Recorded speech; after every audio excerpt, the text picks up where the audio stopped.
The Force is old and full of shadows. The throne room smells of ozone and blood. Vader registers this the way he registers everything now, slowly, through a body that has forgotten what slowness means. The Emperor's lightning still lingers in the air, a residual charge that makes the fine hairs on the back of his hand stand upright. His hand. The real one. He hadn't noticed it until now, the biological left hand.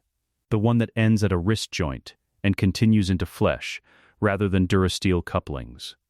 Luke is above him. That is the only fact that matters. Luke, holding him, cradling the weight of the armor like it weighs nothing, though it weighs everything. His son's face is wet. He hadn't expected that. In all the scenarios Vader had run across decades of cold strategic thinking, he had never once modeled his son crying over him. "I've got to save you," Luke says. Vader looks up at him. The mask is off.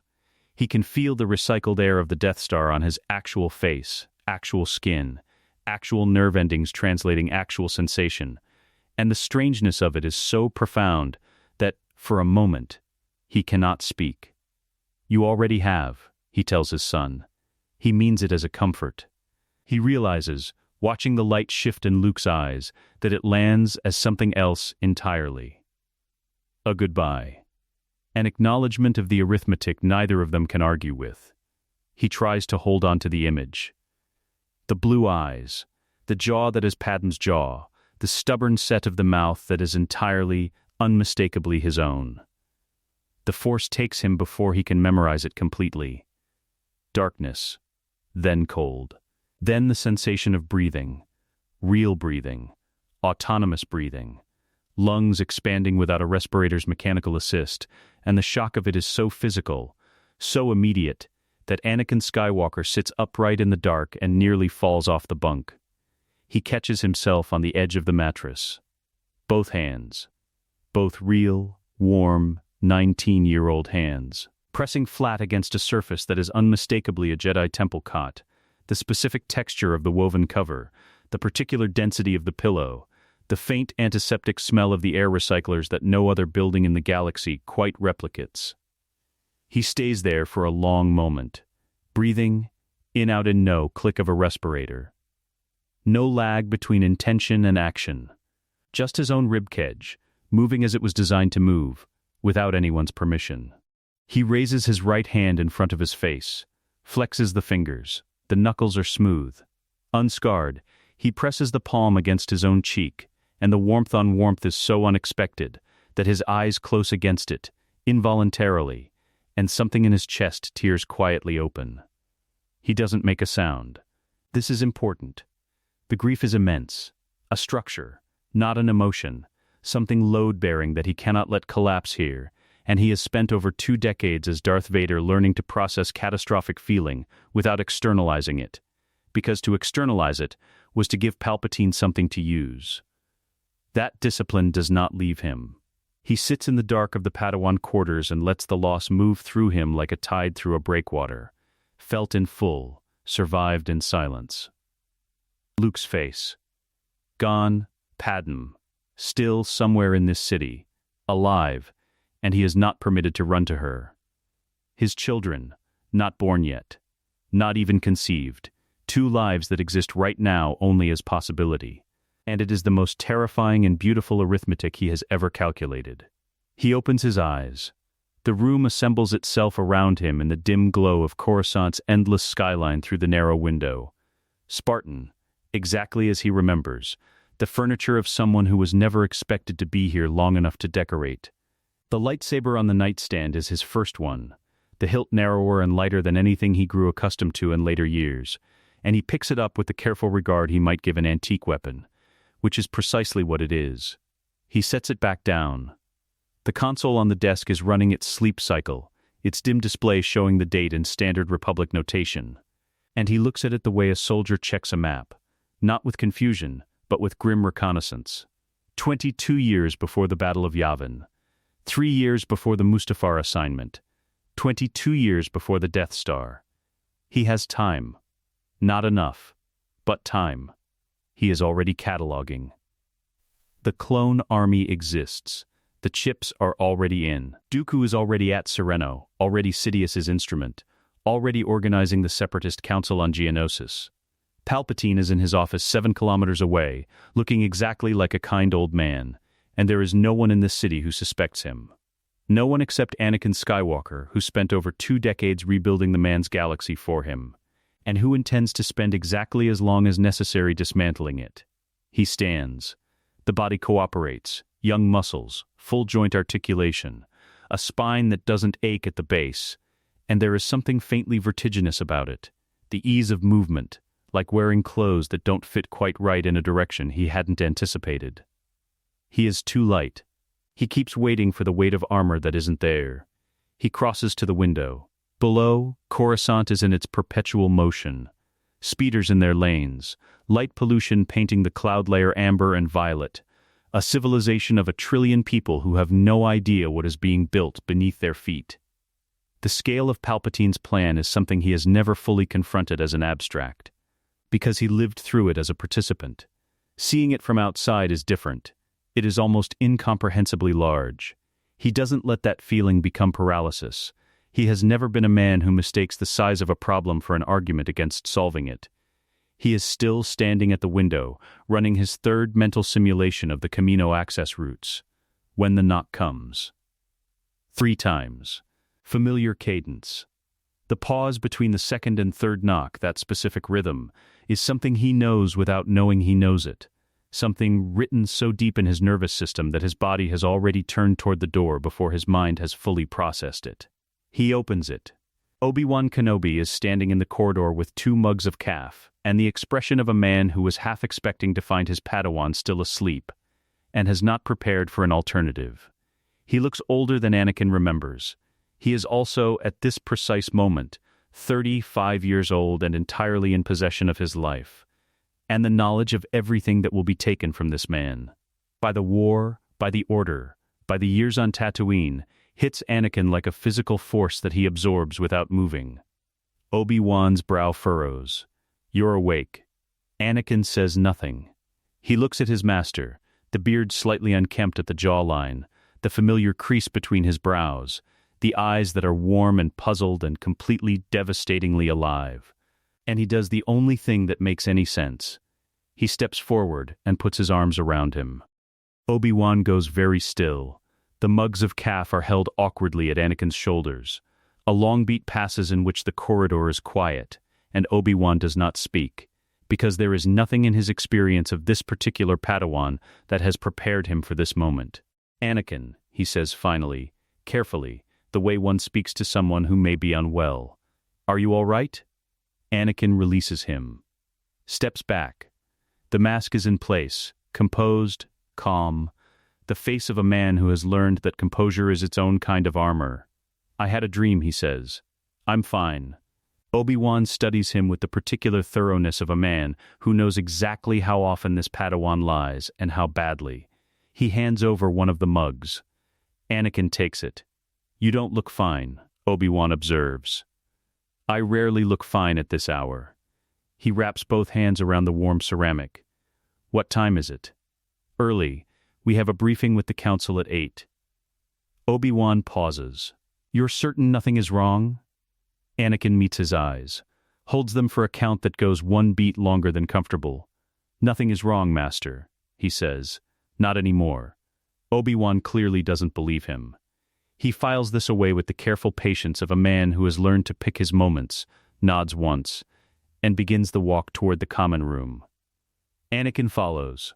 Behind him, in the dark of the quarters, the lightsaber sits on the nightstand, old, familiar, not yet the right tool for what comes next, but the only one he has.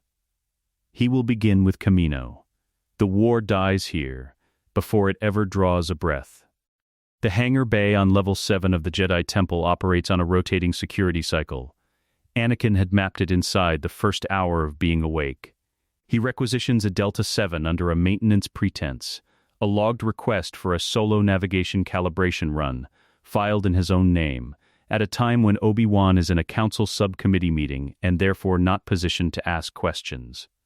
The duty officer is a young temple guard named Fress, who has been on shift for 6 hours and whose attention, Anakin notes, has been migrating toward the end of her rotation for the last 40 minutes.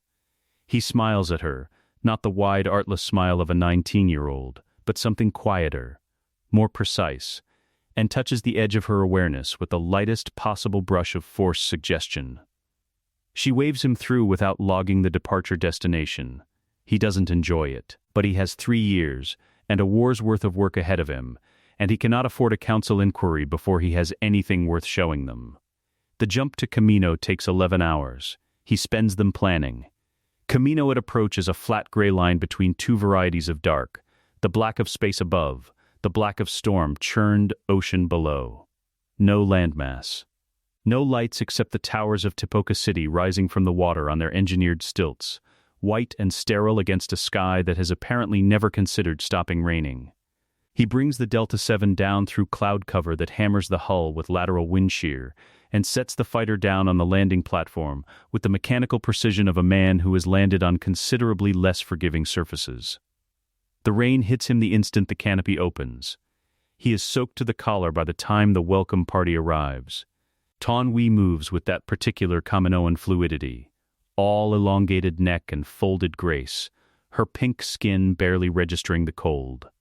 She regards him with the polite, assessing attention of someone who is accustomed to dealing with people who know less than they believe they do.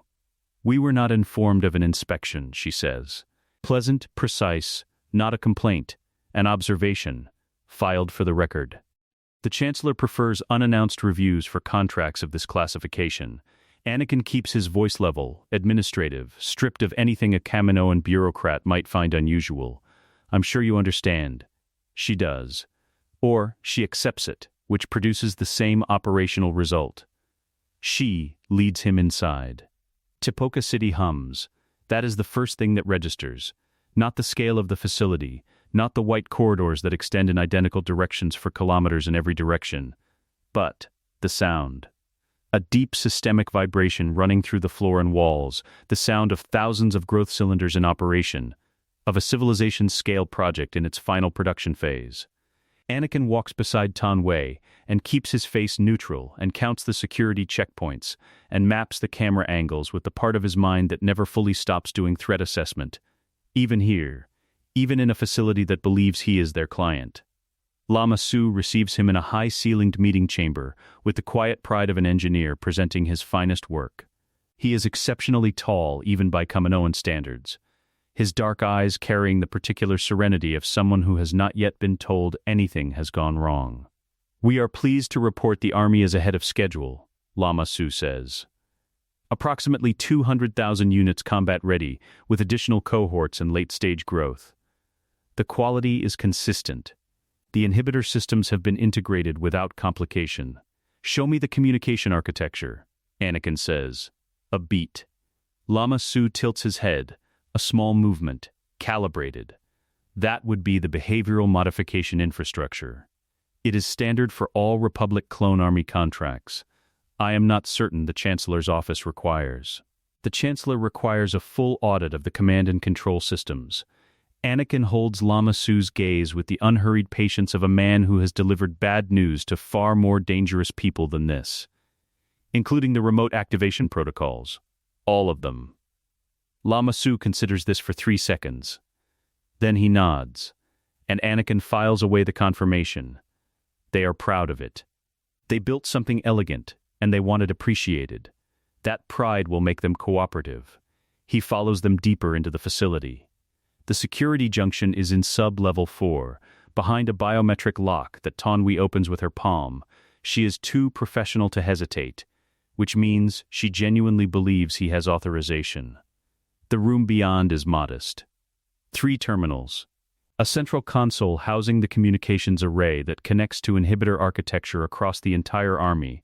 Not physical chips he can touch, but the kill switch network the chips answer to, the signal architecture that transforms the phrase "Execute Order 66" from words into a galaxy-wide execution command. He is alone in the room for 7 minutes before the Kaminoan staff return with an access report he requested as a distraction. 7 minutes is enough. He works without urgency. The console speaks a proprietary Kaminoan protocol layered over standard Republic military encryption, and the encryption is not the challenge. Over 2 decades of Sith intelligence work has given him a command of slicing methodology that he has never had occasion to explain to anyone, and doesn't intend to start now. He finds the activation architecture in under 2 minutes. The kill switch subroutine is nested inside a standard medical monitoring package. Elegant and invisible. Designed to look like a biometric regulator to anyone not specifically searching for it. He copies the entire architecture to an isolated data chip. Then he spends the remaining 4 minutes corrupting the remote transmission protocol, not deleting it, which would trigger a failsafe alert, but introducing a specific recursive error that will cause any transmitted activation signal to fragment into noise before it reaches the chips themselves.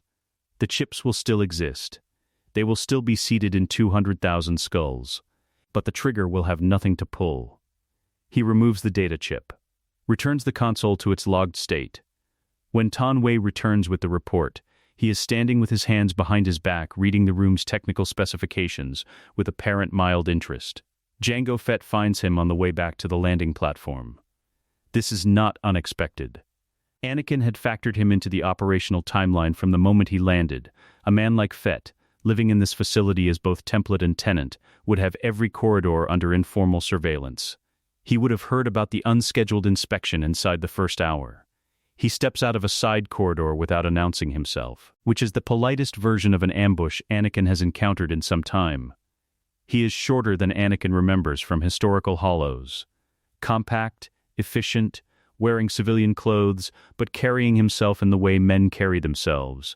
When their body has been a weapon for so long, it has become default posture. His hands are already moving toward his holsters before he speaks.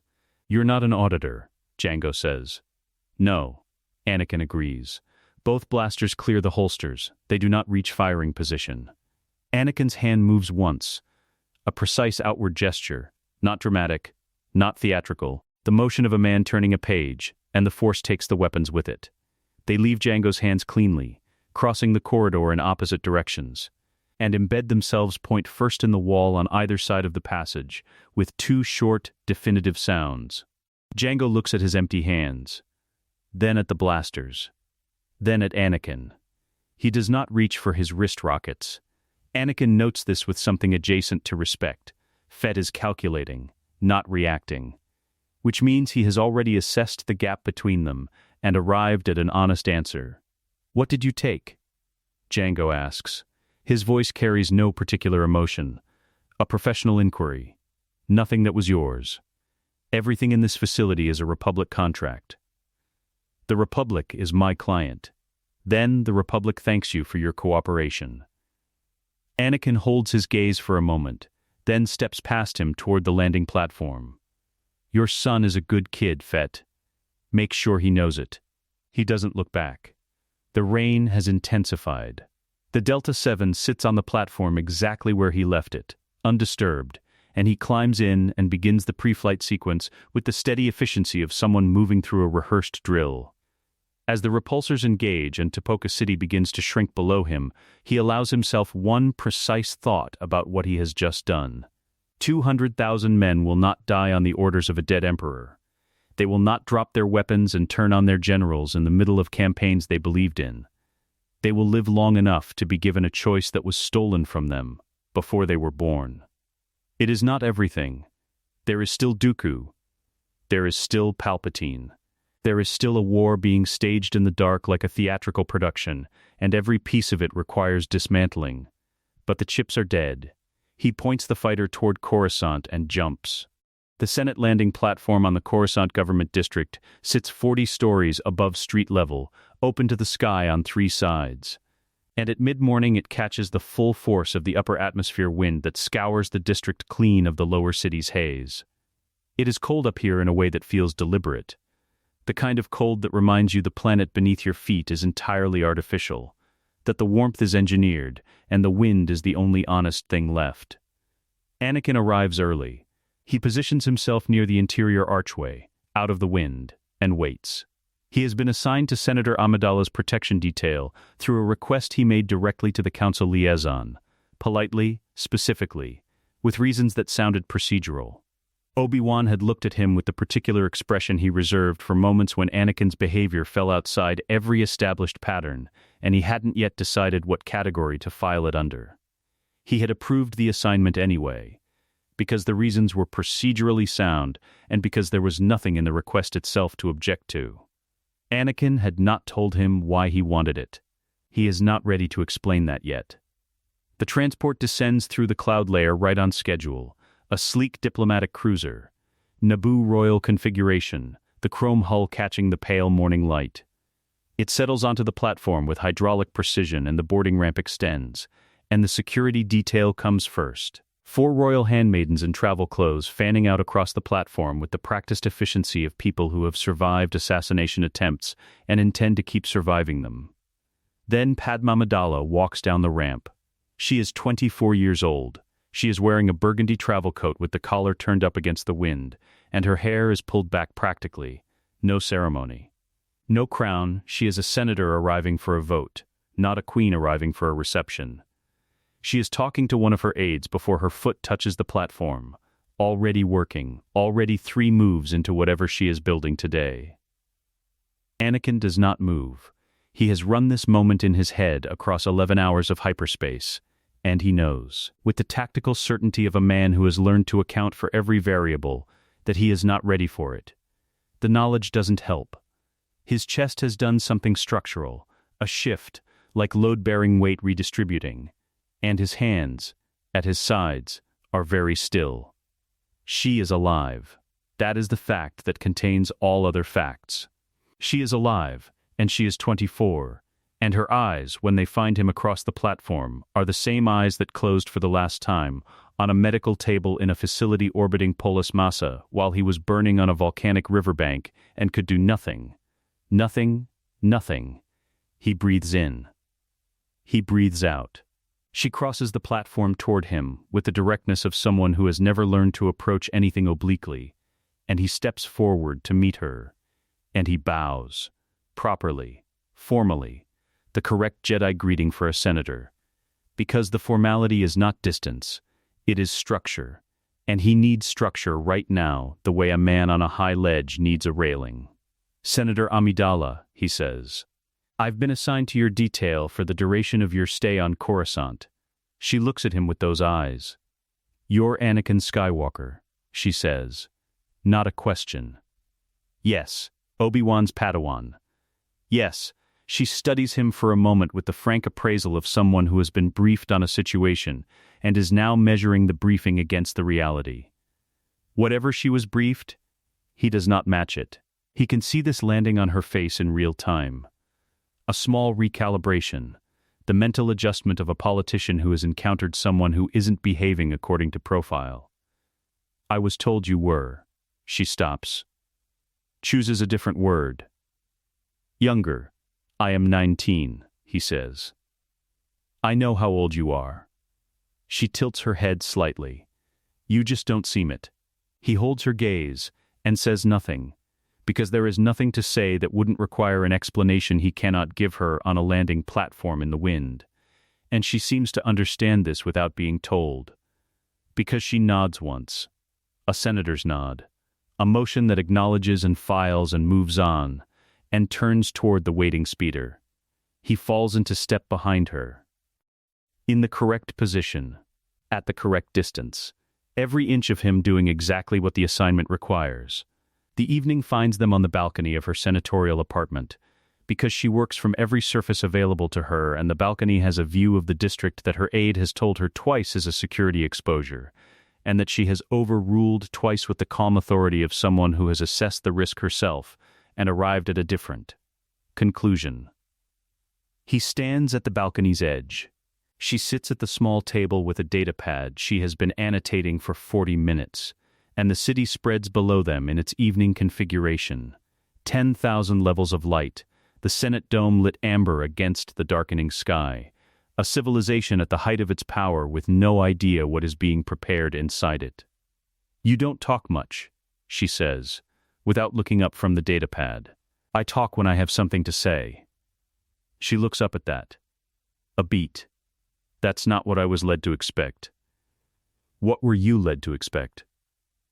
She sets the datapad down, turns in her chair to face him with the full attention she apparently gives everything, unhurried, direct, slightly unnerving in its completeness.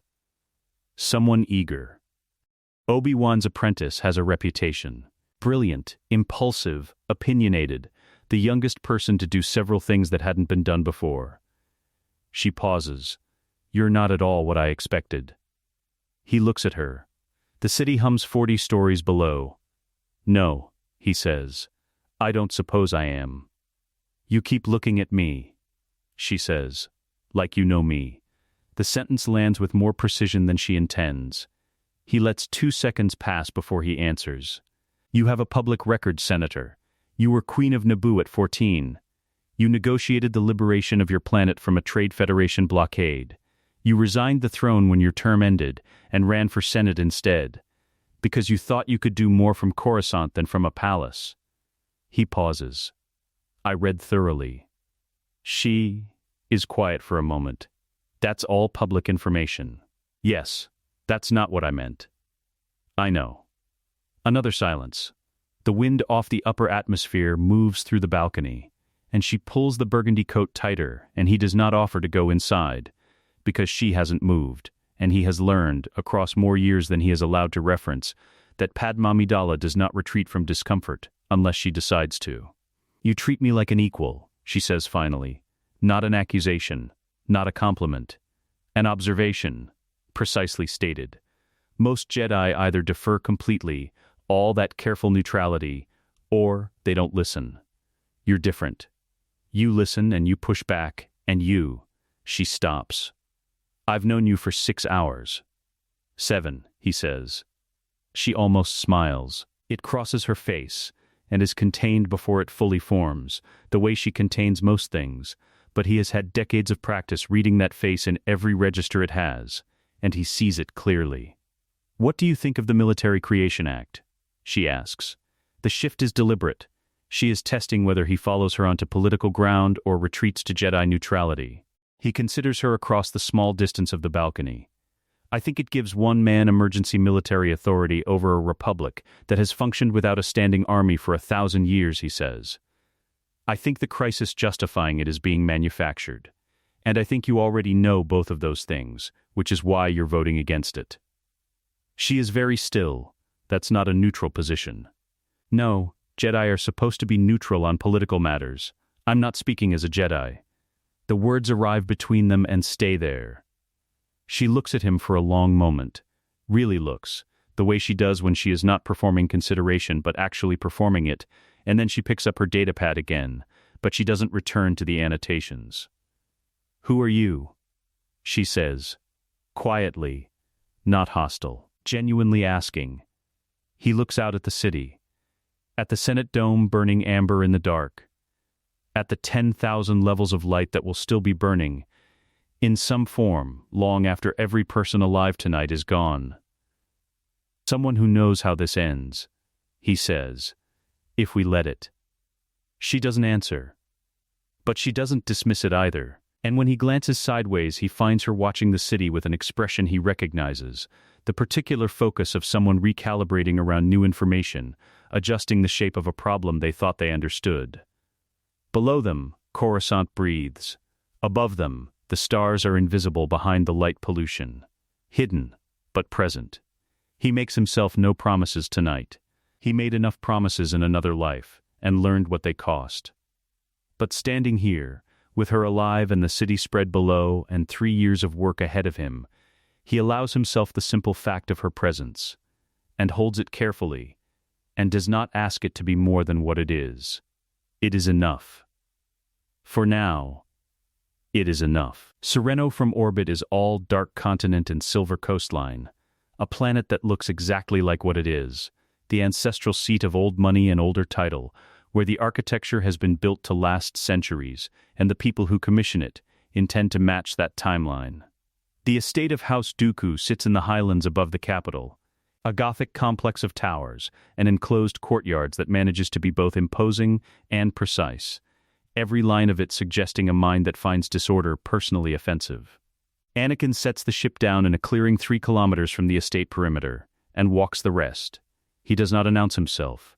He does not request an audience.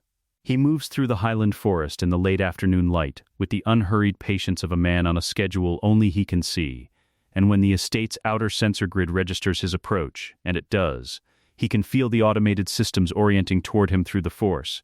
He simply keeps walking. The front gate opens before he reaches it. Dooku has been informed. The Count receives him in the estate's main hall, a long room with a vaulted ceiling and stone floors and tapestries on the walls that are old enough to predate the Republic in their current form. He is standing near the room's central fireplace, real wood burning, the smell of it filling the space, and he has the composed bearing of a man who has decided in advance how this meeting will proceed. He is 80 years old, and he moves like 60. The white hair, the precise beard, the curved hilt lightsaber at his hip that he has not drawn, because drawing it would suggest he considers this a confrontation rather than a meeting, and Dooku does not concede framing to anyone. He looks at Anakin with the specific attention of a man who has assessed 1,000 opponents and assigned each one a category. Anakin can feel the categorization happening, a process, not an instinct, methodical and proud. Padawan Skywalker, Dooku says. His voice carries the particular resonance of someone who has never needed to raise it. Unannounced, alone, a pause. Either very brave or very foolish. You've said that to me before, Anakin says. In different circumstances. Dooku's expression does not change. But something behind it does. A small, precise adjustment. The way a man shifts his footing on uncertain ground without acknowledging the ground has shifted. I don't believe we have met. No, Anakin agrees. Not yet. He moves into the room. Not toward Dooku, not a direct approach, not a challenge, but a lateral movement that takes him past the long table, putting the fire at his left, the door at his back. Dooku watches him the way a duelist watches, tracking position, reading intent, assigning probabilities. You've come alone, Dooku says. No council authorization. No clone escort. He tilts his head slightly. Either this is unofficial, or the Jedi Order has become considerably more interesting than I remember. I came to give you a choice, Anakin says. That's all. Generous. Dooku's mouth moves in something adjacent to a smile. A Padawan offering choices to a Count. The Order's diplomatic training has apparently improved. Come back with me to Coruscant. Face a Republic tribunal. Tell them everything you know about Darth Sidious and the Clone Army and the Separatist Council's actual command structure. He pauses. That's the choice. The name lands. Dooku is very still for 2 full seconds. Not frozen, not panicked, but processing with the controlled speed of a man who has learned to treat surprises as information rather than threats. His eyes do not move from Anakin's face. You are either extraordinarily well-informed, Dooku says carefully, or extraordinarily reckless. I've been called both. By whom? By you, Anakin says. In another life. The fire burns. Outside the tall windows, the highland wind moves through the estate's old trees, and the light is failing now, the room settling into the warm amber of the fireplace, and the blue dimness coming in from the glass. Dooku studies him across the room with the unhurried attention of a man revising an assessment in real time. Then he draws his lightsaber. The crimson blade ignites with a sound like an indrawn breath, curved hilt, elegant geometry. The weapon of someone who considers combat an art form and practices it accordingly. I think not, Dooku says. Anakin ignites his own blade. The blue light fills the space between them, and he settles into his stance, not the open, aggressive Gemso guard that the 19-year-old Anakin Skywalker of the original timeline would have defaulted to, all forward weight and barely contained aggression. This is something quieter. Both feet grounded, weight centered, blade held at a middle angle that offers nothing. No preferred attack vector, no emotional lean, no signal about what comes next. Dooku reads this. Anakin watches him read it. The slight narrowing of the eyes, the recalibration of the guard. Dooku attacks first, because he always attacks first. A precise, feinting advance. The first movement of Makashi so refined it barely looks like an attack.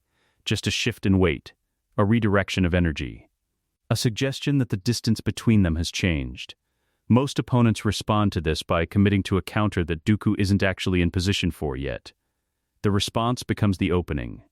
Anakin doesn't respond. He moves. Not a counter, not a parry, a lateral repositioning that takes him off the attack line entirely, and Dooku's blade finds no target. And the follow-through of the feint carries the Count 2 steps past the space Anakin is no longer occupying. Dooku resets. Faster than a man of 80 has any right to move. He attacks again.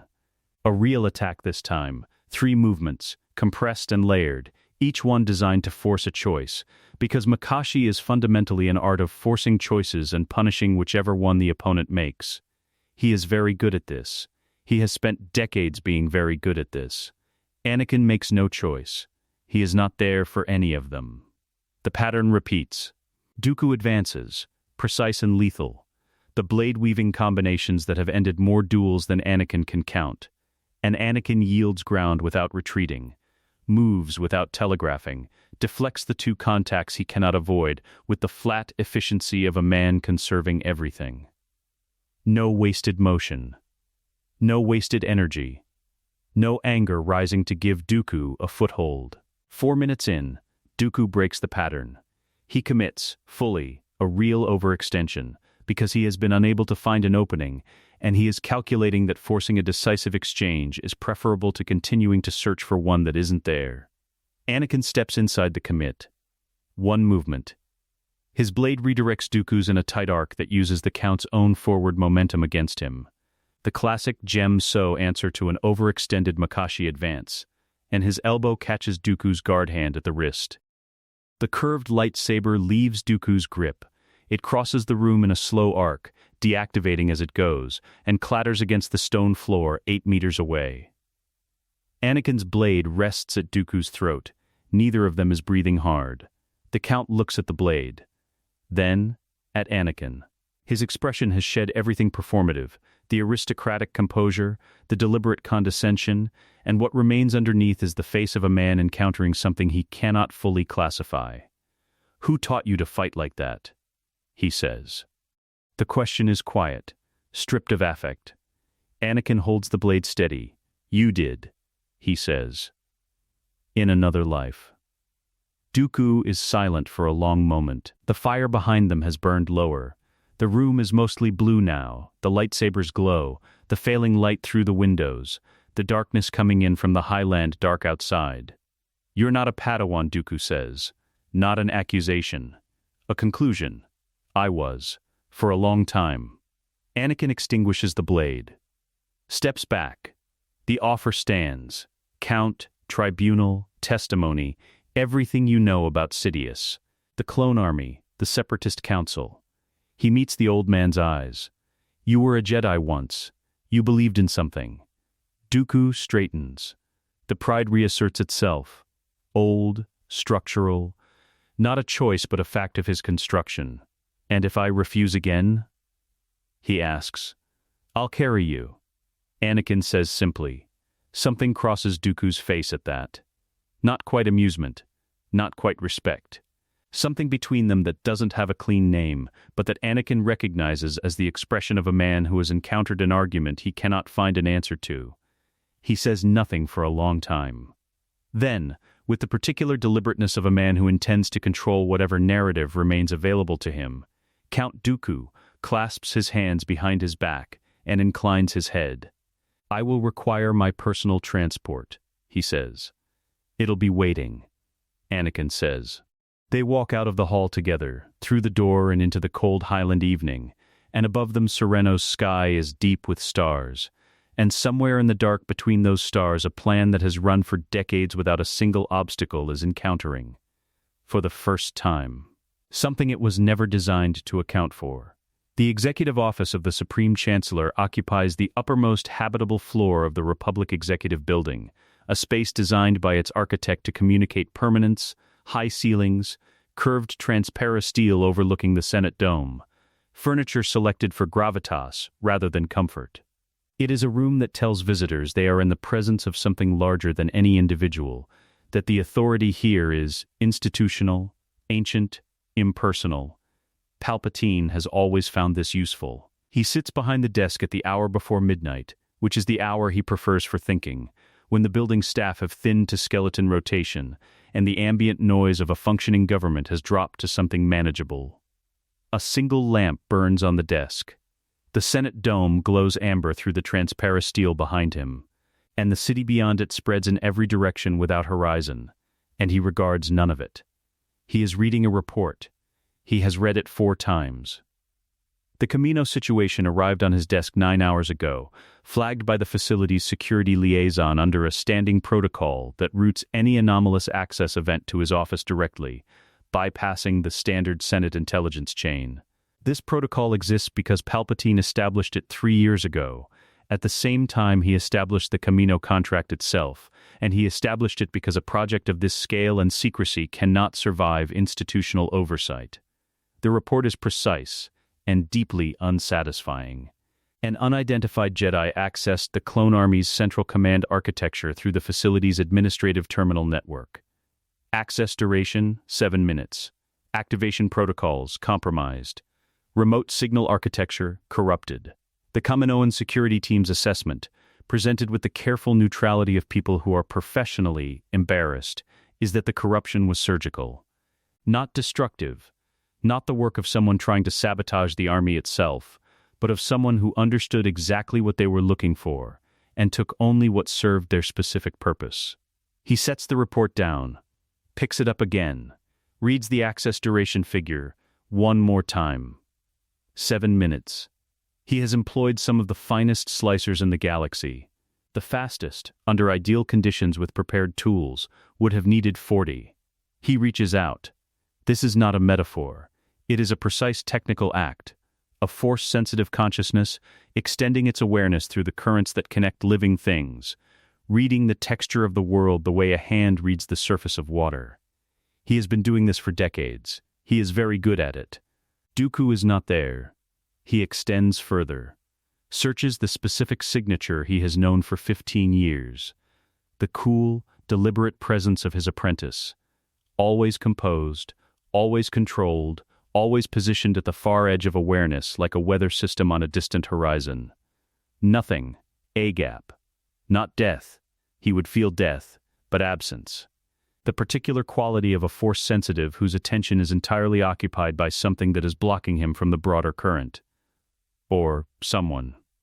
He sets the report down again. He folds his hands on the desk surface.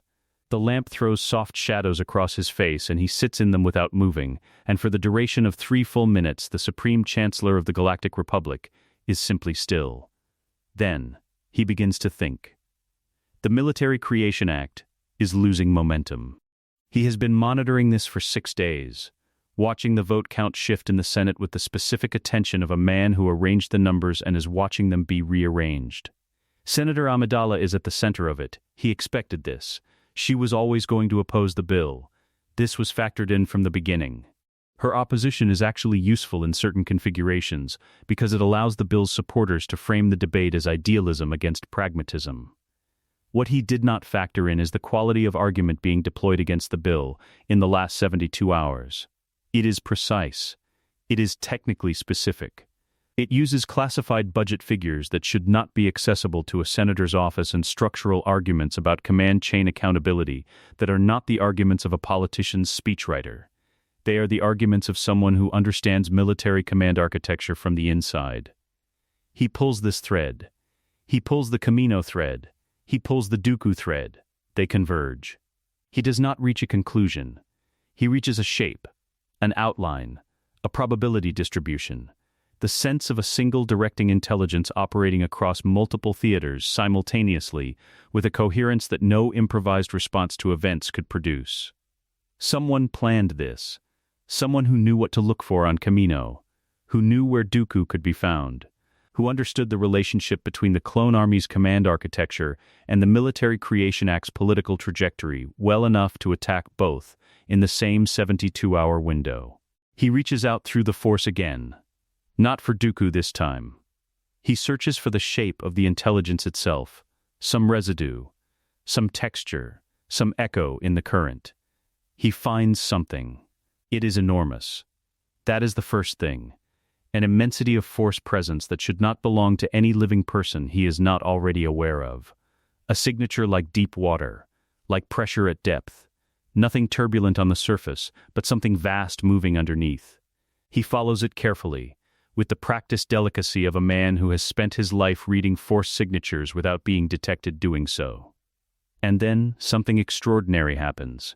He finds no fear in it. He searches specifically for this. Fear is always present in force sensitives, even the most disciplined, even the most powerful, because fear is structural to living things, woven into every breath and heartbeat. Masters learn to manage it. Masters learn to suppress it. No one, in his experience, actually lacks it. This presence lacks it. Or rather, he revises the thought with the precision he applies to everything. It carries fear the way old scar tissue carries pain. It is there, but it has been processed so thoroughly, metabolized so completely, that it no longer functions as a lever. There is nothing in this presence he can push on. No anger close enough to the surface to inflame. No attachment he can threaten. No ambition he can flatter. He withdraws his awareness carefully. He sits in the lamplight for a long time. His mind moves to Anakin Skywalker. It does this for the obvious reason. A powerful Jedi operating outside normal parameters, the timing, the Camino access. And then his mind moves past Anakin Skywalker, because the boy is 19 years old. He has spent considerable time observing 19-year-old Anakin Skywalker, the impatience, the hunger, the vast power, wearing its own leash badly. He knows that presence. He has cultivated that presence. It is nothing like what he just felt. He files the Skywalker thought, returns to it, files it again. The Separatist Council has sent 3 encrypted queries to Dooku's last known communication relay in the last 18 hours. All 3 have gone unanswered. The banking clan representative has begun making independent inquiries to his own political contacts, which is what banking clan representatives do when they suspect the arrangement they have invested in is no longer stable. Palpatine composes and transmits 4 responses. He is not the Separatist Council's contact, that is Dooku's function, but he controls enough shadow infrastructure to send signals that will appear to come from Dooku's network. He buys time. He stabilizes the perception of the arrangement for another 72 hours. Then he opens a separate channel and activates a contingency he established 4 years ago, a tripwire system embedded in the temple's own communication monitoring network that flags any Jedi operating outside their assigned parameters. Normally this produces routine noise, masters traveling on private business, Padawans bending curfew protocols that he reads and discards. He has never activated the deep scan function because he has never needed to. He activates it now. The results take 11 minutes to compile. When they arrive, he reads them once, quickly, and then reads the relevant section again. Padawan Skywalker. Unauthorized departure from temple, 36 hours ago. Destination, unlogged. Return, 18 hours ago. Current assignment, Senatorial Protection Detail, Senator Amidala, by personal request. He looks at the name for a long time. The boy, Kenobi's boy. 20,000 midi-chlorians per cell, the highest count ever measured, a fact Palpatine has known since Anakin was 9 years old and has been carefully tending ever since. The way a gardener tends a plant being grown for a specific purpose. He has been patient, he has been precise. He has 17 more months of scheduled cultivation before the natural crisis that will make the boy ready. He looks at the name. He looks at the timeline. He looks at the absence where Dooku used to be. He does not panic. Panic is for people who cannot think clearly under pressure, and he has never been that person. But something happens in the lamplight, in the quiet office with the Senate dome burning amber behind him. A shift, a recalculation, the sensation of a man who has played a game for decades, realizing that the board has changed in a way he did not authorize. He begins to plan. Not the old plan. A new one, faster and more direct, stripped of the patience he could afford yesterday and cannot afford today. Whoever they are moving quickly. He will need to move faster. He reaches for his comlink. Stops. Sets it down. Thinks again. The lamp burns. The city hums outside the transparistile, and deep in the currents of the Force, somewhere in the direction of the Jedi Temple, something vast and patient and entirely without fear moves through the night like a tide that has already decided where it is going. The council chamber at dawn is a different room than the council chamber at any other hour. The 12 seats form their circle above Coruscant's skyline, and in the early morning the light comes in low and direct through the curved transparistile, painting the floor in long gold bars that cross the chamber's center and climb the far wall. At any other hour the room is a room. At dawn it is something older, a space that remembers 10,000 years of decisions made in it, the accumulated weight of every choice that shaped and was shaped by the Jedi Order's long presence in the galaxy. Anakin has sat in this room twice already this morning, both times as a Padawan, standing at the chamber's edge, waiting to be addressed. This time he walks to the center and stops. Obi-Wan takes his position at the doorway. He has been read in, partially, carefully on the transport back from Sereno, in the quiet of hyperspace where Dooku was secured in the ship's holding compartment, and there was nothing to do but talk. Obi-Wan had listened for 40 minutes without interrupting, which is not something he does naturally, and when Anakin finished he had sat in silence for another 10 before speaking. What he said was, "I believe you." Not because the story was verifiable, because of the fighting. He had watched the duel on Sereno through the estate's exterior sensors from the ship, had pulled the feed the moment his instruments registered lightsaber energy signatures. He had watched Anakin dismantle Dooku's Makashi in under 5 minutes without taking a scratch, without a single wasted movement, without anything that looked like a 19-year-old fighting the most technically refined duelist alive. He had watched, and then he had pulled the feed back to the beginning and watched it again, and then he had sat with it in silence for a long time. He has not asked the question directly. He will. But not yet. Mace Windu speaks first, because Mace Windu always speaks first when the council is presented with something it doesn't want to process. "You brought Count Dooku to this temple," he says, "without authorization, without a council order, without informing your master of your departure or your destination. A pause, calibrated. You're aware this constitutes a series of significant violations of Jedi protocol." "Yes," Anakin says. "And your response to that is simply yes. My response to that is that Count Dooku is in your custody, the Clone Army's Order 66 architecture has been disabled, and the Sith Lord orchestrating a war that would have killed millions is one council vote away from being arrested." He holds Mace's gaze. The protocol violations seemed worth it. The chamber is quiet for a moment.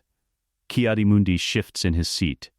Depa Billaba is watching Anakin with an expression he cannot fully read, something between assessment and recognition, as if she is looking for the name of something she almost knows. He sets the data chip on the stand at the chamber's center. This is the activation architecture from Kamino's central command network. The remote signal protocol that would have triggered the inhibitor chips in every clone in the Grand Army. It's been corrupted at the source. He pauses. "I can explain the technical methodology if the council needs verification." Shakti leans forward.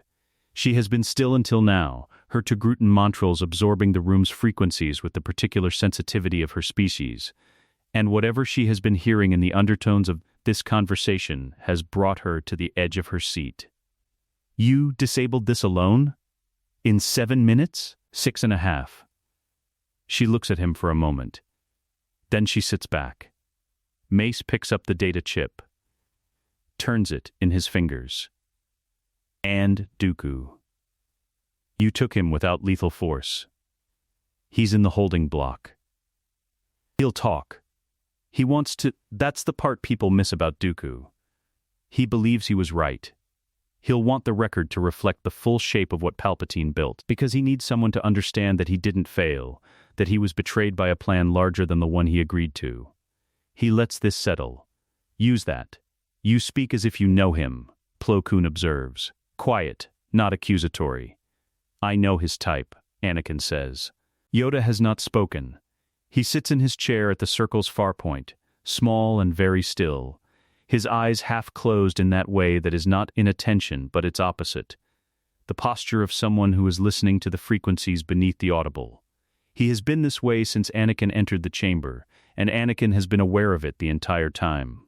The way you are aware of something ancient when you stand near it, a pressure that is not threatening, but is very large. He meets the old master's eyes now. Yoda's gaze is the color of deep water, and it holds his without moving. "Speak to me of the Sith Lord," Yoda says.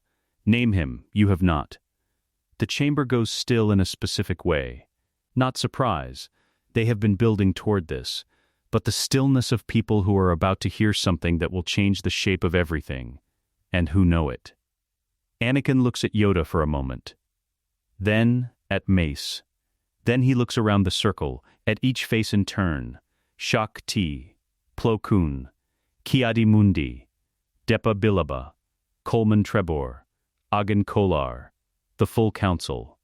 Assembled at dawn in a room full of gold light, every one of them watching him with the various registers of skepticism and attention, and something that in a few cases is beginning to look like awe. "Palpatine," he says. "Supreme Chancellor Sheev Palpatine. Darth Sidious. Master of Darth Tyrannus.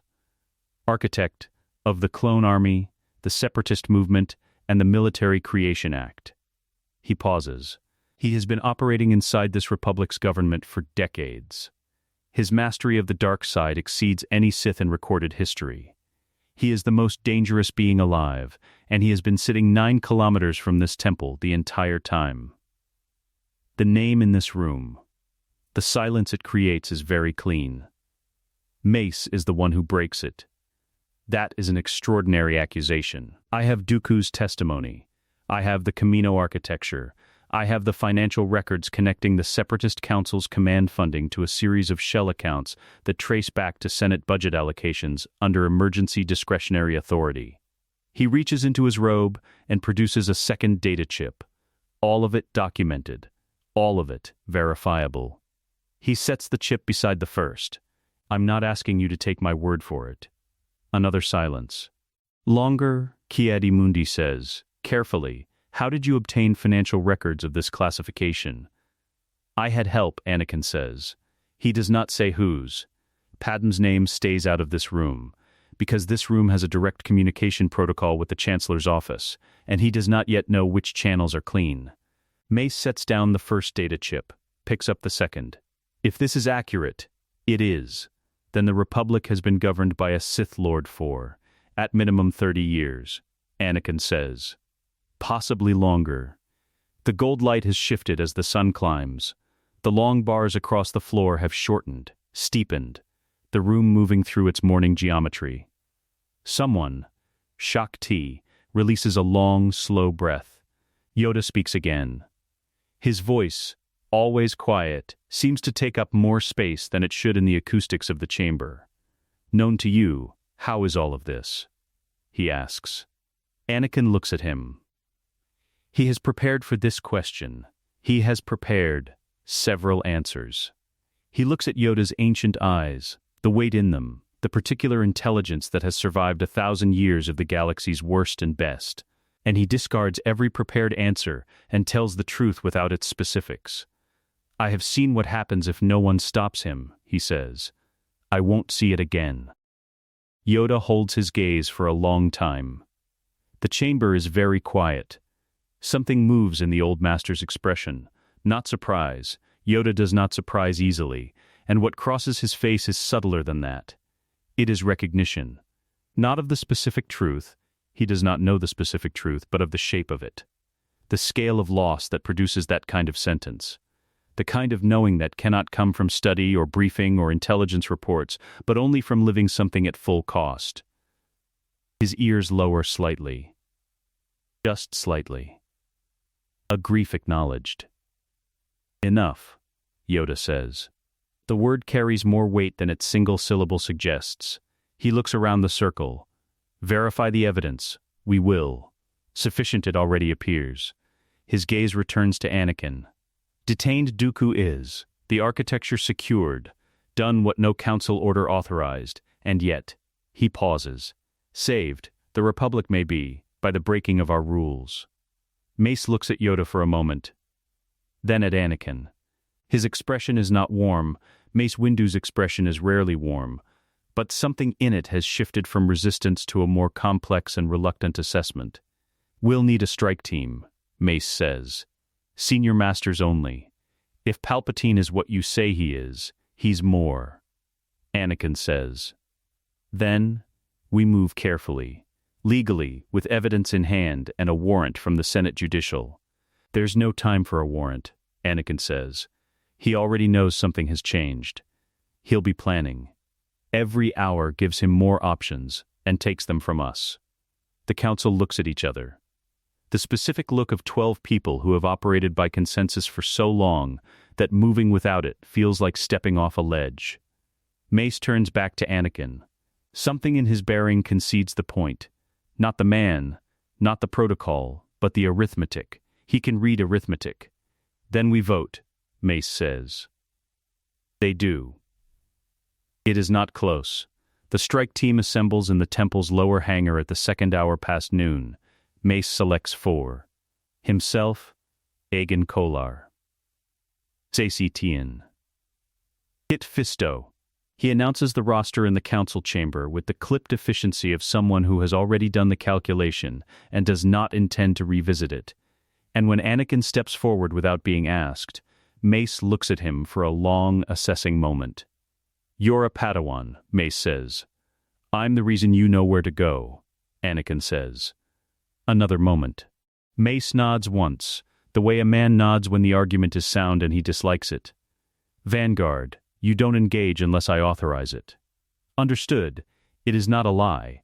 Precisely, it is a statement about intent that he knows may not survive contact with what is waiting for them, 9 kilometers away. He files the distinction and follows Mace to the hangar. Obi-Wan finds him at the speeder. He puts a hand on Anakin's arm, not restraining, just contact, the gesture of someone who wants to say something and hasn't found the words yet. "Come back," Obi-Wan says finally. 3 words. The simplest possible sentence. Anakin looks at his master's face, the concern in it, the trust beneath the concern, the specific quality of Obi-Wan's love which has always expressed itself as worry, because worry is what love looks like when it cannot follow you where you're going. "I will," Anakin says. He means it more completely than he has ever meant anything. The Republic Executive Building in the government district rises 40 stories above its surrounding plaza, its facade a study in institutional confidence, clean lines, Republic crests at intervals, a building designed to project the permanence of the system it houses. At this hour the plaza is active with mid-afternoon traffic. Senate staff and diplomatic couriers and the ordinary machinery of government moving through the space without particular urgency. 5 Jedi Masters and 1 Padawan arrive in 2 unmarked speeders and do not hurry. Mace moves through the lobby at the pace of someone who belongs here, which creates the perception of belonging without requiring any force assistance. The building's security recognizes council members, recognizes Mace Windu specifically, whose face appears on enough Republic Joint Military Committee communications that the front desk security acknowledges him with a nod before returning to their station.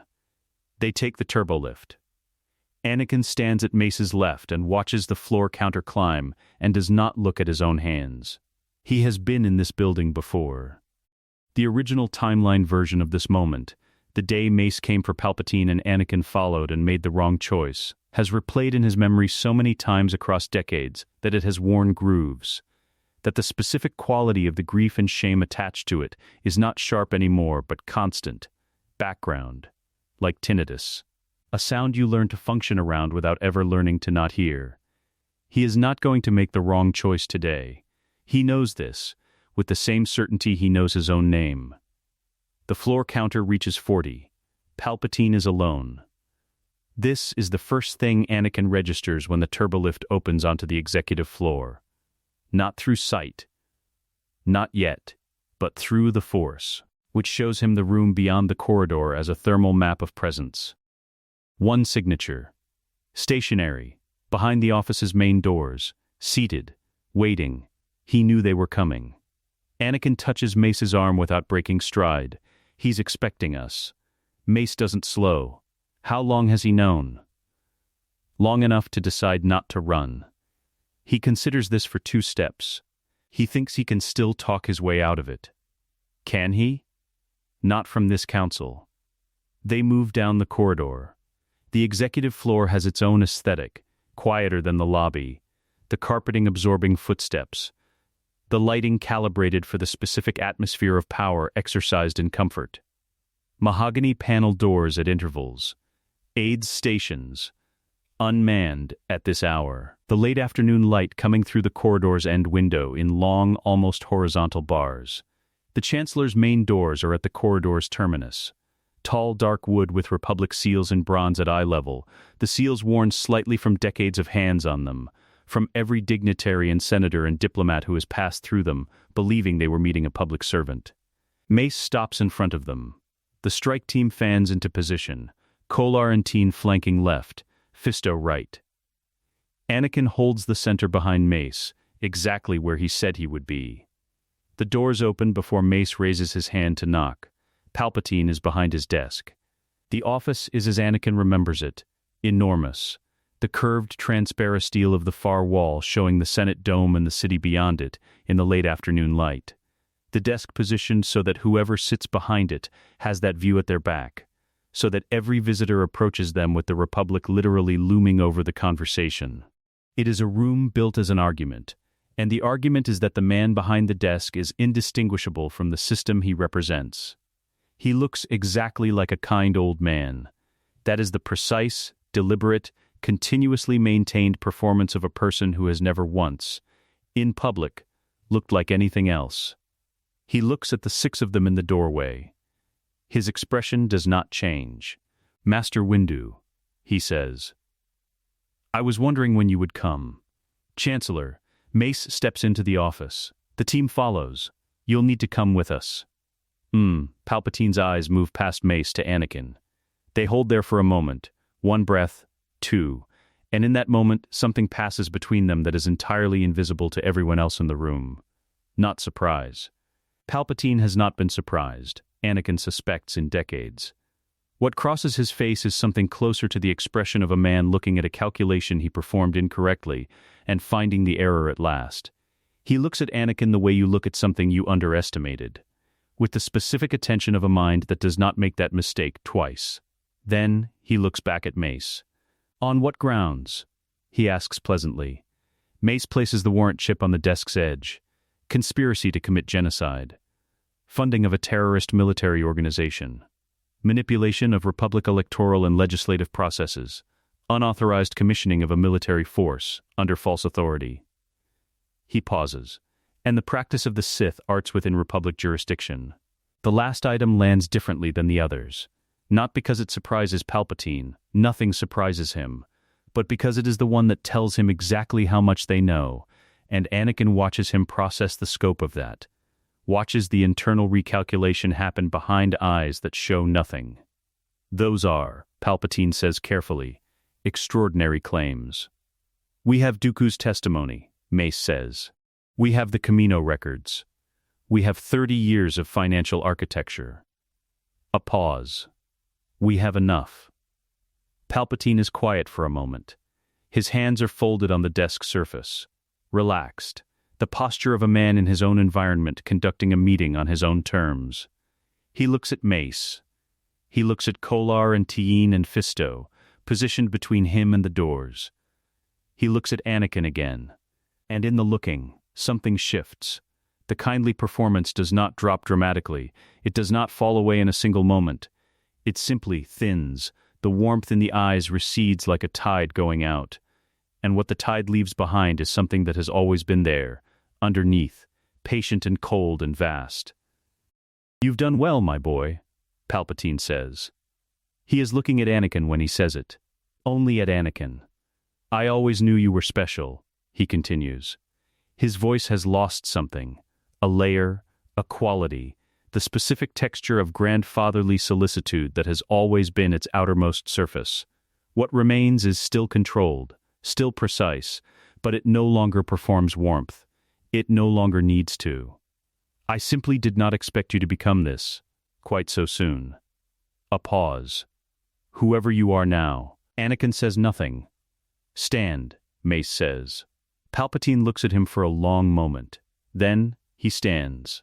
Slowly, with the unhurried deliberateness of a man deciding for himself to change positions, not in response to an instruction. The distinction is small. It matters to him. He is not going to cooperate. Anakin has known this since the turbolift. He is going to stand, and he is going to assess, and he is going to find the angle, the word, the gesture, the opening, that turns this situation into a different one. He has always found the angle. For 30 years, against every opponent, in every room, he has always found it. Anakin watches the angle not exist. There is no fear in the room to manipulate. The strike team is steady, masters who have operated in genuine crisis without flinching, and Mace Windu specifically is the one Force-sensitive alive, whose particular gift makes him immune to exactly the kind of subtle influence Palpatine deploys best. And Anakin himself is a wall. Nothing to push on. Nothing to offer. Nothing to threaten. Palpatine looks at the wall. He looks at it for exactly 2 seconds. Then his hand moves. Master Windu, Anakin starts. The doors blow inward. The doors do not splinter. They detach, both panels simultaneously, lifted from their hinges by a force push of such concentrated violence that the Bronze Republic seals leave imprints in the corridor wall opposite before the wood hits the floor. The shockwave crosses the office in a fraction of a second, and the only reason no one dies in that fraction is that Anakin is already moving. He interposes himself between the wave and Mace's left flank, arms crossed, a force barrier thrown up with the reflexive speed of a man whose body has been doing this for decades. And the shockwave breaks against it. He staggers. Holds. Aegon Kolar does not have time to raise a defense. The follow-up comes before the doors finish falling. A concentrated force strike, precise and surgical, aimed at Kolar's sternum from across the room. Anakin feels it leave Palpatine's hand and redirects it by 1.5 degrees. Not enough.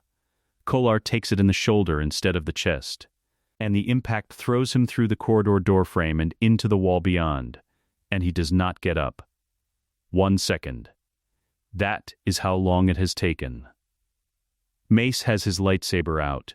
Tien and Fisto flank, blades igniting, and the office fills with the overlapping light of 3 purple and green sources, and the specific quality of air that collects around multiple active lightsabers.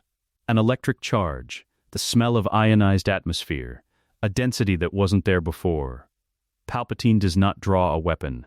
He raises his hands. The lightning comes from both palms simultaneously, forking and branching, and it does not go toward the Jedi. It goes toward the transparent steel. The far wall blows out. The Senate dome is 300 meters away across open air. And the decompression of the office creates a wind that pulls everything not anchored. Data chips, the warrant documents, the contents of the desk surface, toward the gap in a horizontal stream. Tien catches the frame of the interior doorway. Fisto drives his lightsaber into the floor. Mace plants his feet against the wind with the particular stillness of a man who has decided where he stands, and intends to keep standing there. Palpatine walks toward the gap. His robes move against the wind. His hands are at his sides. He walks like a man crossing his own living quarters, with the utter absence of urgency that comes from the certainty that nothing in the environment can hurt you. Not the wind, not the altitude, not the 3 lightsabers tracking him. He reaches the shattered edge of the transparent steel and steps up onto the frame. He looks back at Mace. "Come then," he says. "If you're coming." Anakin goes through the gap first. He catches the exterior ledge of the building's 40th story architectural detail, a decorative ridge, 1 meter wide, running the length of the facade, and lands on it in a crouch, the wind off the upper atmosphere corridor hitting him like a wall. Below, the building's plaza is a postage stamp. Above, the sky is deep blue going to violet at the edges. Around them, Coruscant's skyline performs its perpetual indifference to individual drama. Palpatine is 10 meters along the ledge. He has produced a lightsaber from somewhere, not a standard weapon. The hilt is narrow and dark, something concealed, something prepared for exactly this contingency. And the blade that extends from it is the deep red of a crystal bled by someone who wanted the color to mean something. Kit Fisto lands beside Anakin. Sisi Tien a moment later, further along the ledge. Mace comes through the gap last, and the three masters spread across the facade in a line, blades out, and for a moment everything is still except the wind. Palpatine looks at the line. He looks at each face. His own face is doing something Anakin has never seen it do publicly. The performance has fully retracted now, all of it, and what occupies it instead is a kind of terrible clarity. Not anger, not fear. The focused expression of a mind that has identified a problem and is solving it. He moves. Not toward Mace, toward Tien, the furthest left, the one whose footing on the ledge is least certain, and the speed of it is the thing that is hardest to process. The way it rewrites the scale of the threat in real time. Tien defends, correctly, by reflex, and Palpatine's blade goes under the defense, and the exchange takes 4 moves and ends with Tien's lightsaber spinning off the ledge into the open air. Tien holds his ground. Barely, Mace engages. This is the moment Anakin has been positioning for, the moment Palpatine's attention is divided, and he comes from the right, fast and low, Gem-So entry angle. Targeting the weapon arm, Palpatine parries him without looking.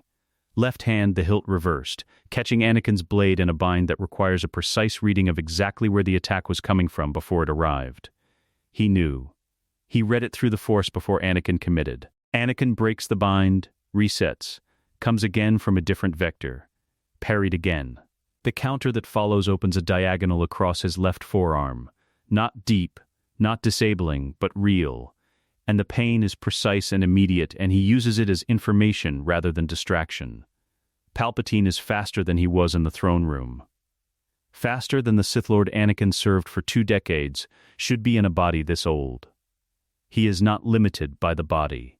The body is a costume. Fisto takes a force strike to the chest, not lightning, something more focused. A concentrated kinetic blow that throws him off the ledge entirely, and Anakin catches him with the Force before he drops more than 3 meters, holding him suspended for 2 seconds, while Fisto catches the ledge's edge and pulls himself back up.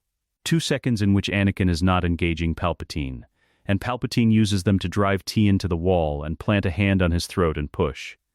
Anakin releases Fisto. He crosses the distance to Palpatine in 4 steps, and drives a force push strike at the extended arm that Palpatine has to release Tien to block, and for a moment, they are pressed together, blades locked. Faces 30 centimeters apart. He can feel the dark side radiating off Palpatine at this range like heat off an engine casing. Not seductive, the way it was when he was younger and didn't know what seduction felt like from the inside. Just hot. Enormous, the specific quality of a power that has been cultivated across a lifetime of sustained, deliberate, joyless dedication. Palpatine looks at him at close range, and what Anakin sees in his eyes is not the grandfatherly warmth, not the political mask, not even the cold strategic intelligence of the man behind the desk. What he sees is curiosity. Genuine, clinical, detached curiosity. The expression of a researcher looking at an anomaly. Extraordinary, Palpatine says. Conversationally, as though they are not blade-locked 40 stories above a plaza. You really have been somewhere else entirely, haven't you? Anakin breaks the lock with a lateral drive and disengages 2 steps. His forearm is bleeding through the sleeve. His ribs on the left side have taken a force impact he didn't fully track, and breathing on that side has a specific cost attached to it now. Mace is back in the engagement, pressing from the left, his Vapad drawing on the dark side energy in Palpatine's own attacks, feeding the connection back, which is what Vapad does, what makes Mace uniquely suited to this fight. He is the only person alive who can use Palpatine's power against him without being consumed by it. Palpatine knows this. He redirects toward Anakin instead, the lightning coming without wind-up, no telegraphed posture, just the choice, and then the current. Anakin catches it. Both hands up, palms forward, the Tutamini's technique absorbing the current into his own body's force channels. The voltage is extraordinary, it lights every nerve ending simultaneously, and the only frame of reference he has for the sensation is the time Palpatine used it to dismantle the suit on the Death Star's 2nd level, which was contained by Durasteel, and he is not currently contained by anything. He holds. The current pours into him, and he holds. Teeth locked. Weight forward. Every training session across decades as a Sith Lord producing the one skill he never expected to use correctly. He doesn't redirect it. He doesn't throw it back. He absorbs it completely, takes it all the way in, and something in his cellular structure processes it the way water processes electricity, spreading it, dispersing it, turning the concentrated lethal current into diffuse heat that bleeds off through his skin. He takes 3 steps forward. Into it. Toward Palpatine, through the lightning, closing the distance. Palpatine increases the output. Anakin keeps walking. He can see Palpatine's expression change for the first time. Not dramatically, the man is not theatrical, but a single line appears between his brows. A computational adjustment, the external signal that a variable has produced an unexpected result. He has never seen anyone walk through this before. Anakin reaches him. He catches the wrist with his right hand and cuts the lightning at its source, the grip disrupting the force channel, the current dying. His other hand catches the lightsaber wrist and locks it. And Palpatine for the first time has no free limb and no gap. Behind him, Mace arrives. Palpatine looks at Anakin. His breath is controlled, the breathing of a man who has decided that what he is feeling is data rather than experience. In the cold upper atmosphere wind on a 40-story ledge with 2 lightsabers at his back. He looks at the face in front of him and something in his ancient political intelligence performs one final calculation. His free hand moves toward a fold in his robe. Anakin closes both hands on both wrists. "Don't," he says quietly. One word. The specific tone of someone who has already run the scenario and is offering the other person the result before they make the mistake.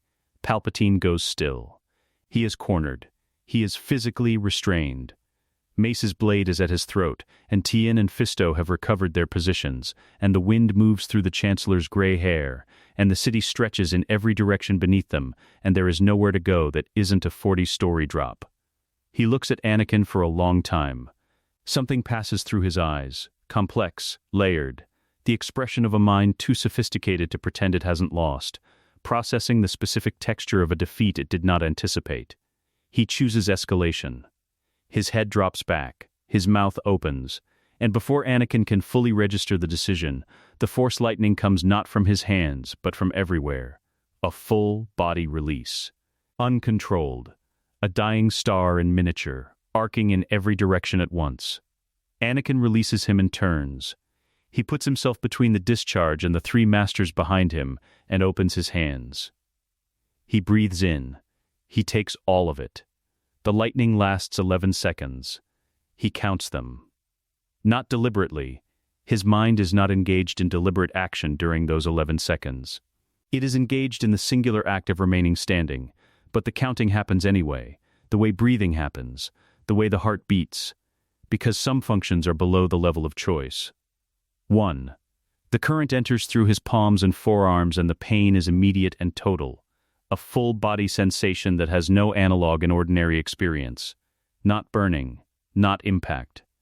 Something more fundamental. Something that touches the nervous system at its root and insists on being felt.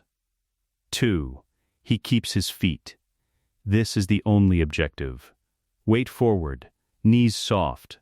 The stance of a man leaning into wind, and the current pours through him and he disperses it the way he dispersed it a moment ago, spreading it outward through every available channel, heat bleeding off his skin in a shimmer visible to anyone watching. 3, 4. Behind him he can hear Mace and Tien and Fisto holding their positions. He can feel them through the Force. Their presence is steady. They are alive. They are shielded by what he is doing. And this is the entire point.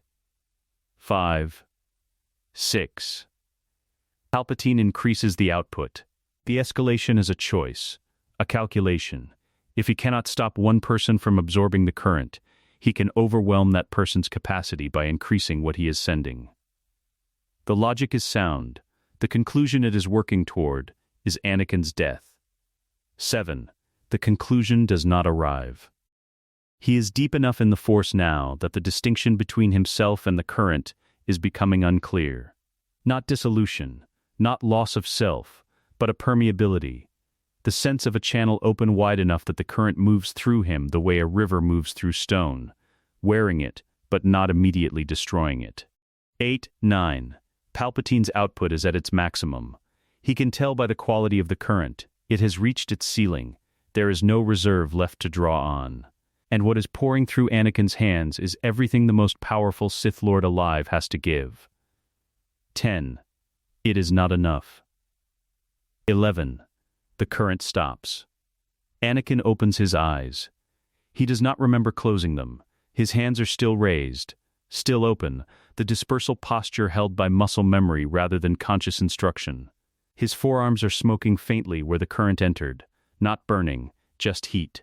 The residual warmth of channeled energy bleeding off through the skin. The sleeve on his left side has scorched through at the wrist. He is standing. This surprises him slightly, in the distant administrative way that things surprise a person operating beyond their available reserves. He had calculated the probability of remaining standing at approximately 60%. He updates the estimate retroactively. 60% was generous. Palpatine is on his knees. The full-body discharge has cost him in the way it always costs. The technique is not sustainable. It is catastrophic release. And the force channels required to sustain it at that output have been effectively emptied by the effort. He is breathing hard for the first time. The gray hair is damp at the temples.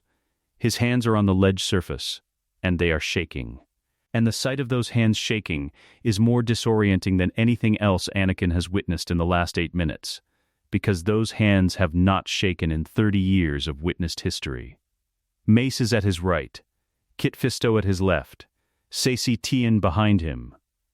3 lightsabers, 3 masters who have survived what no one outside of this ledge will ever fully believe, and their faces hold the particular expression of people who have been pushed to their absolute limit and have not moved.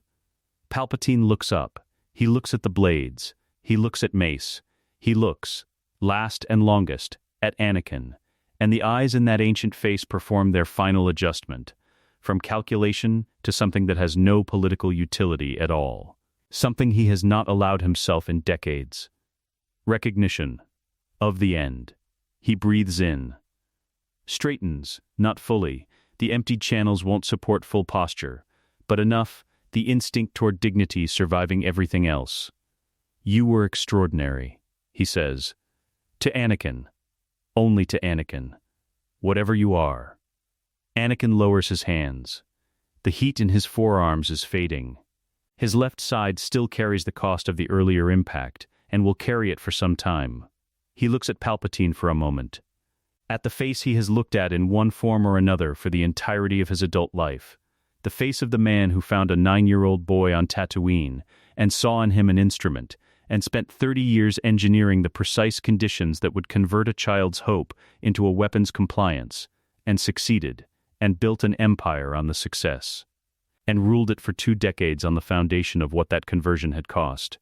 He thinks of Padmé, not the abstract of her, not the symbol, the specific, the weight of her hand, the quality of her attention, the way she looked at the city when she was thinking, which was the same way she looked at everything, with the belief that understanding something completely was the same as being able to fix it. He thinks of 2 children who do not yet exist, and will exist now. He thinks of Luke, holding him on the Death Star. Luke's face, wet, already in some form he cannot access or verify. Luke has been given back the father he deserved the first time. He thinks none of this melodramatically. It moves through him in the space of a breath, factual and complete, the way a balance sheet moves through a mind accustomed to calculating costs. He nods to Mace. Mace steps forward. Palpatine looks at him. No plea, no final political maneuver. Whatever resource he drew on for those is gone, and he seems to know it. And what remains of him on this ledge, on his knees, in the upper atmosphere wind, is stripped of every layer he has spent a lifetime constructing, and what is underneath is simply old and very tired, and the specific quality of a person who has held something with both hands for so long that the holding has become the entire content of the self. He closes his eyes. Mace's blade moves once. Clean, final. The sound it makes is very small against the wind. The force signature, enormous, ancient, the pressure that has been present in the background of every force-sensitive on Coruscant for decades without any of them knowing what it was, simply ceases. Not fades. Ceases, the way a sound ceases. Present, then not, with no gradation between. Anakin feels it go. He has felt people die in the Force before. He has caused it, more times than he will ever account for fully. Each one leaves a specific texture, a withdrawal, a warmth going out, the individual frequency of a life departing the current that connects everything. Palpatine's departure is different in kind. The current doesn't record a withdrawal. It records a correction. The particular sensation of a wound closing, of pressure releasing, of something that has been bent for decades springing back toward its natural shape. The Force exhales. He feels it clearly, standing on the ledge with the city spread below, and the sky darkening toward evening, and his forearms still warm from absorbed lightning. A settling. A rightness. Not triumphant, not vindicated, just structurally correct. The way a bone correctly set feels different from a bone that has healed wrong. Mace stands at the ledge's edge and looks out at the Senate dome. He says nothing for a long time. Kit Fisto sits down on the ledge, which is not a dignified thing to do 40 stories above a plaza, and does it without appearing to notice. Sissy Tian sheathes his lightsaber and puts both hands on his knees and breathes. Anakin sits down too.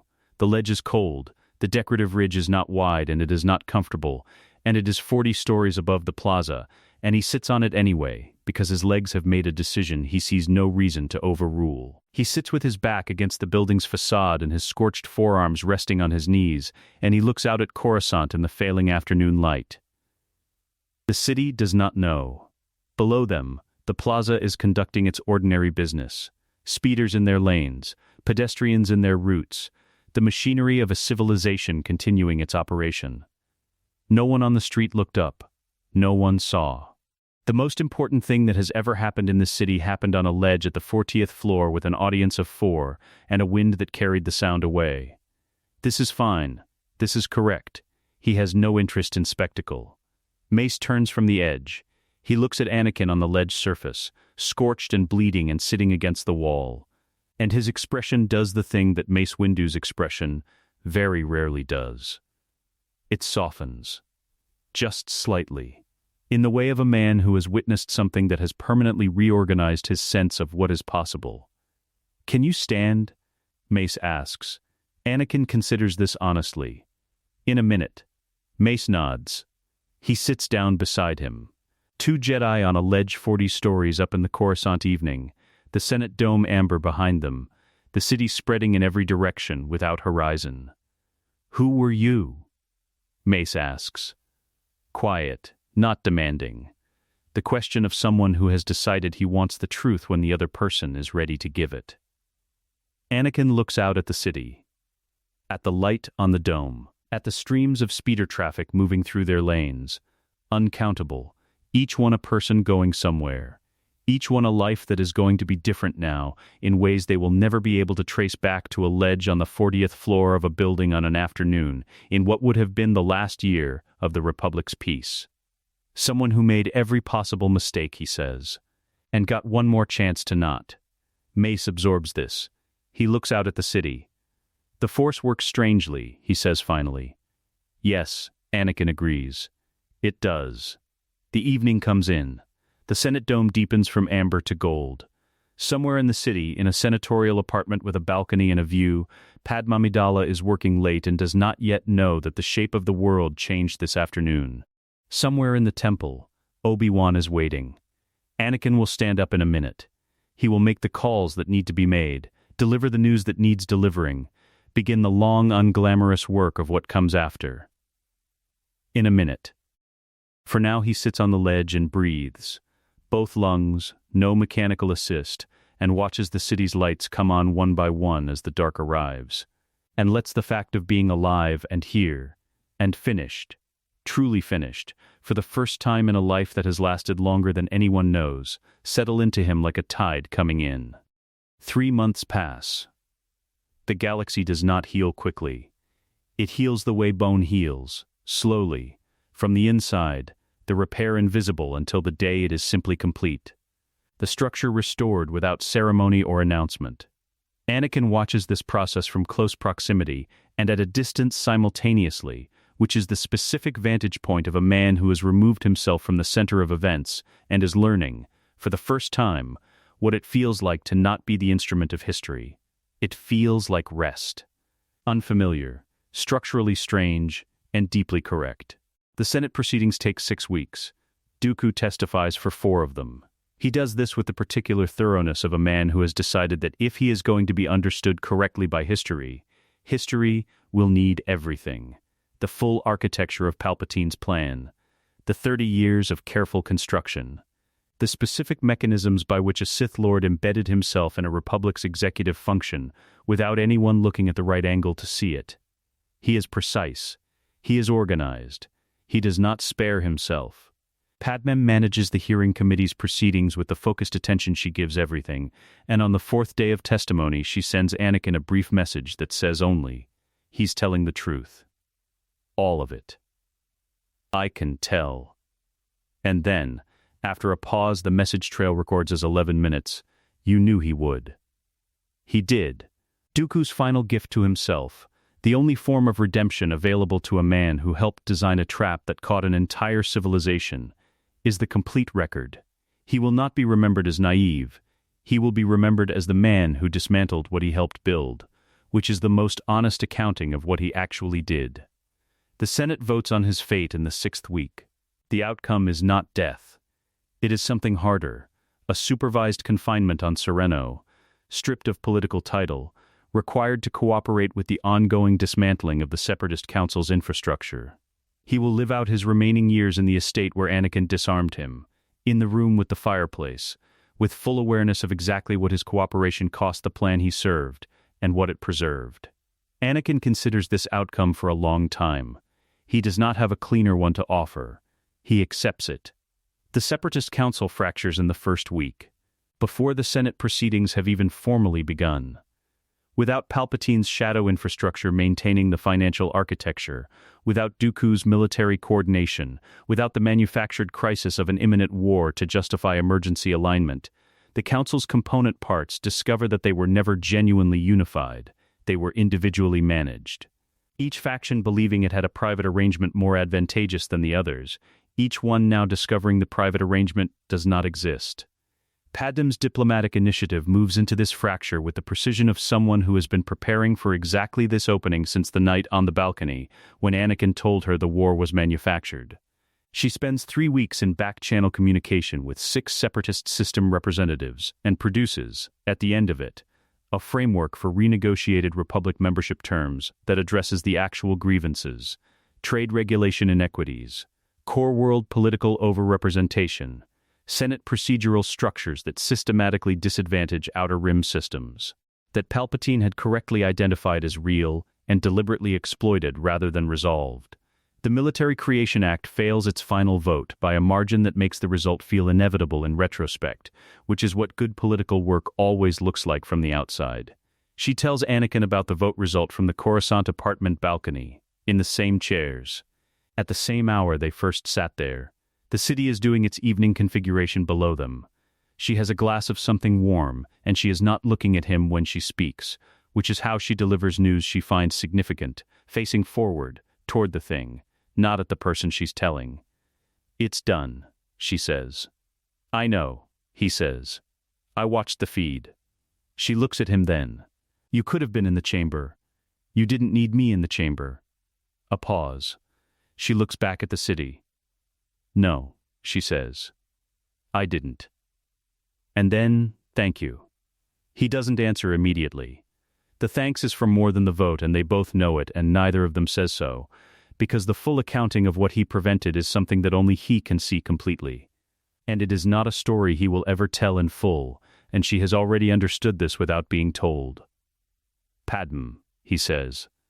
She looks at him. He has rehearsed this moment in various forms across 3 months of careful, deliberate patience, and all the rehearsals have produced different versions of the same sentence, and none of them is right. And he has finally accepted that the right version does not exist, and he will simply have to use a true one. "I would like to not keep my distance anymore," he says, "if that's something you'd consider." She is quiet for a moment. Her eyes are steady on his face, doing the complete assessment she gives everything, and he lets it happen without filling the silence. "You've been keeping your distance deliberately," she says. Yes, since the first day. Yes, why? He thinks about this honestly.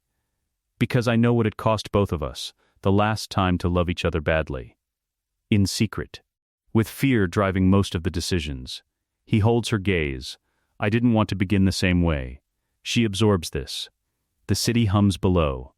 The Senate dome, dark now that the proceedings have concluded for the evening, sits against the sky without its amber glow and looks like what it is. A building. A large building. Holding inside it the ordinary machinery of a civilization that is going to be all right. The last time, she says carefully. A manner of speaking. Is it? He doesn't answer. She looks at him for a long moment, and he sees the question in her eyes. The real one. The one she has been assembling since the landing platform, since the balcony, since every conversation that has not behaved like any conversation a 19-year-old should be capable of having. She decides, in the way she decides everything, without announcing the decision. No more distance. She says. The clone army stands down in the 8th week. This takes longer to arrange than the political proceedings, because it is a logistical problem of genuine scale. 200,000 men whose entire existence has been structured around a war that is not going to happen, whose inhibitor chips are dead weight in their skulls, whose contracts reference a republic military authority that is currently being restructured from the ground up. The Senate debates their status for 11 days. Padmé speaks on the 4th day, with a specificity that ends the debate's theoretical portion. She has brought a clone trooper, a man named CT-7567, who has been given the name Rex by his unit, to the chamber floor. And she simply introduces him as a Republic citizen and asks the chamber to explain, precisely, why he is not one. They cannot. The vote passes. Rex shakes Anakin's hand outside the chamber afterward, which is not a thing clone troopers typically do with Jedi, and Anakin grips the hand and holds it for a moment, and thinks about a war that is not going to happen, and a man who would have fought it without hesitation, and deserved better than the ending it would have given him. "Thank you, sir," Rex says. "Don't call me sir," Anakin says. "I'm 19. Rex looks at him for a moment. Something in his eyes suggests he finds this unconvincing. "Yes, sir," he says. He resigns from the Jedi Order on a Tuesday. The Council receives this in the chamber, formally, with Obi-Wan present at Anakin's request. The resignation letter is 3 sentences. It thanks the Order for what it gave him, acknowledges that his path has moved beyond what the code can contain, and wishes the Council clarity in whatever comes next. Mace accepts it without argument. Yoda sits in his chair through the proceedings with his eyes half closed, and his expression carrying the particular quality of a man, watching something arrive that he has been sensing for some time. When the formal portion concludes, Obi-Wan walks with Anakin to the temple's main entrance. The morning is clear, Coruscant's filtered sunlight making the plaza pale and clean, and they stand at the top of the steps and do not speak for a long moment. Then Obi-Wan pulls him into an embrace. Firm and brief and complete. The hug of someone who has been waiting to do this since a corridor outside a Padawan's quarters 3 months ago, when a boy opened a door and an old man was standing there without any context for what he was seeing. "Whatever you are," Obi-Wan says quietly, "I'm proud of you." Anakin holds on for a moment. Just a moment. "I know," he says. "I've always known." Naboo in the late afternoon is gold and green, and the air smells of the lake country, water and growing things, and the particular warmth of a planet that has never been at war with itself, that has been allowed to simply be what it is. They find a house on the edge of the lake. Small, practical, a garden that Padmé immediately begins having opinions about, and Anakin immediately begins building according to those opinions, which is a dynamic that establishes itself inside the first week and shows every sign of being permanent. She is 3 months along when the lake country enters its brief winter. She tells him in the evening, on the house's small terrace, with the lake going dark beyond the garden and the first stars appearing above the water. He already knows. He has known for 6 weeks, felt it in the Force. 2 new presences, small and bright and entirely themselves, already distinct from each other even at this scale. He sits with the knowledge for a moment, with the impossible arithmetic of it. Lives that were lost and are now found. People who existed and ceased and exist again. A future that was taken and is now simply the future, ordinary and available and real. He takes her hand. Below the terrace, the lake reflects the stars. The twins are coming. The galaxy is at peace. And Anakin Skywalker, who has lived 2 lives and made every possible error in the first one, sits in the quiet of an evening he was never supposed to reach and breathes, both lungs, and holds the hand of the woman he loves, and lets it be enough. It is more than enough. It is everything. Let us know what you'd like to see next. The end.